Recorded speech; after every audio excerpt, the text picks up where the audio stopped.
देखिए, चुनाव की तारीखों का ऐलान हो गया, लेकिन सीट शेयरिंग ना तो महागठबंधन में फाइनल हो पाया है, ना ही एनडीए में फाइनल हो पाया है। दोनों ही दलों में छोटे जो घटक दल हैं वो मुसीबत बनते हुए नजर आ रहे हैं। महागठबंधन की बात करें तो उसमें लेफ्ट की जो पार्टियां हैं वो और वीआईपी यानी मुकेश सहनी के नेतृत्व वाली जो पार्टी है वो मुसीबत बन रही। तो वहीं पर अगर बात करें एनडीए के अंदर, तो एनडीए के अंदर लोजपा रामविलास और जीतन राम मांझी की पार्टी हम सेक्युलर के बीच जो है वो मामला फंसा हुआ है।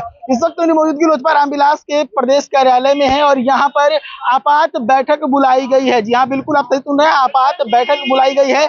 एनडीए में बैठकों का दौर लगातार चलता रहा है, लेकिन अभी तक उन बैठकों का कोई भी कंक्लूजन निकल कर नहीं आया। इसी बीच चिराग पासवान की पार्टी में आपात बैठक बुलाई गई है। हम आपको तस्वीरें दिखा रहे हैं। देखिए, इस बैठक में किस प्रकार से अरुण भारती जो कि प्रभारी बनाए गए हैं बिहार चुनाव के लोजपा रामविलास के, वो पहुंचे हैं और राजेश वर्मा है वो पहुंच चुके हैं। इसके साथ ही हम आपको अंदर की तस्वीरें दिखा रहे हैं, जहां बैठक चल रही है वहां की तस्वीरें आप देखिए किस प्रकार से बैठक के अंदर संभावी चौधरी मौजूद हैं, अरुण भारती मौजूद हैं, राजेश वर्मा अंदर जाते हुए दिखे, आपने देखा।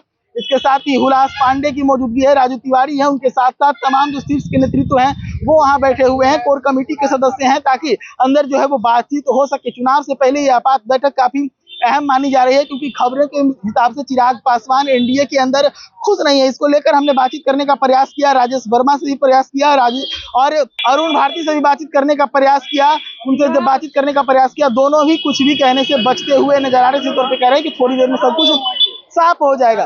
लेकिन इस वक्त ये बैठक इसलिए अहम हो जाती है क्योंकि खबर है चिराग पासवान की नाराजगी की, और जिस प्रकार से सीट शेयरिंग को लेकर बातें चल रही है, जो डिमांड है उसके हिसाब से बात फिट बैठ नहीं रही है। तो इसे कई तरीकों से देखा जा रहा है। कुछ लोग इसे पार्टी के अंदर अपने सीट डाइल्यूशन की बातचीत को लेकर भी देख रहे हैं, तो कुछ लोगों का कहना है कि चिराग पासवान मानेंगे नहीं, और जब नहीं मानेंगे तो आगे की रणनीति क्या होगा, इसको लेकर बैठे तमाम तरह के कयासों का बाजार इस वक्त गर्म है। लेकिन अंदर क्या कुछ बातें हो रही है, थोड़ी देर में सब कुछ साफ हो जाएगा। जैसे ही वहां से नेता निकलेंगे हम आपको सुनवाएंगे उनको कि क्या कुछ वो कह रहे हैं इस बैठक के बारे में।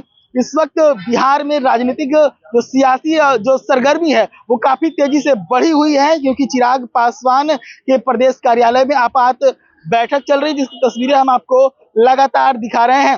मैं आपको बता दूं कि एनडीए के अंदर अगर सीट शेयरिंग के जो आंकड़े अभी तक जो चर्चा में आए हैं उसके हिसाब से बात करें तो ये सामने अभी तक निकल कर आया है कि जदयू और बीजेपी दोनों ही 203 सीटों पर चुनाव लड़ने का फैसला कर चुकी है, और ऐसे में बिहार में 3 और घटक दल जो हैं वो बच जाते हैं। लोजपा रामविलास हो, हम सेक्युलर हो और आरएलएम, ये 3 पार्टियां यहाँ पर बचती हैं। अब 40 सीटों में इन 3 पार्टियों के बीच में सामंजस्य बनाने का प्रयास जो चल रहा था, अभी तक इसका कोई रिजल्ट नजर नहीं आया। वहीं अगर चिराग पासवान की बात करें तो अलग अलग मीडिया हाउसेस में अलग अलग तरह के दावे हैं। कहीं पे 30 सीटों का डिमांड दिखाया जा रहा था, कहीं 45 सीटों का। हालांकि अभी पुष्टिकरण ना तो पार्टी के स्तर पे हुआ है और ना ही किसी नेता ने इसको लेकर अपनी जुबान खोली। लेकिन जो बैठक चल रही है उस पर क्या कुछ कंक्लूजन निकलेगा हम आपको दिखाएंगे। देखते रहिए सच टॉक।